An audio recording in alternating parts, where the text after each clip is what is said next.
அனைவருக்கும் வணக்கமுங்க. இன்னைக்கு முதல் முறையா நம்ம சேனல்ல குதிரைக்கான விற்பனை பதிவு பார்க்குறேங்க. இப்போ நம்ம பார்த்துட்டு இருக்கிற குதிரை பார்த்தீங்கன்னா, கரிகால் குமேத் அப்படின்னு சொல்லக்கூடிய நிறங்க. 4 கால் கருப்பு, உடம்பு வந்து பார்த்தீங்கன்னா, ப்ரவுன் கலர் டார்க் ப்ரௌனா இருக்குங்க. அயால் மூடி கருப்பு, வால் கருப்பு, 4 கால் கருப்பு. இந்த நிறத்த தான் வந்து பார்த்தீங்கன்னா, கரிகால் குமேத் அப்படின்னு சொல்லுவாங்க. இது ஒரு ஆண் குதிரைங்க. 7 வயசு ஆனது. வண்டிக்கு நல்லா போகக்கூடிய குதிரைங்க. நல்ல சாதுவான குணம்.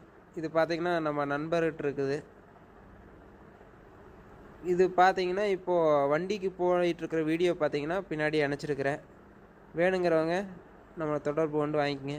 இதனுடைய விற்பனை விலை என்னென்னு பார்த்தீங்கன்னா 17,000 ரூபா வருதுங்க. நல்ல சாதுவான குதிரை, நல்லா ஸ்பீடு போயிட்டுருக்குதுங்க குதிரை. வண்டிலையும் பார்த்தீங்கன்னா தெரியும் எவ்வளோ தெளிவாக போயிட்டுருக்குது அப்படின்னு. அதே மாதிரி இதுக்கு முன்னாடி வீடியோவெல்லாம் பார்த்தீங்கன்னா ஐ கால்லையும் 2 கால்லையும் கொடுக்குறேன்.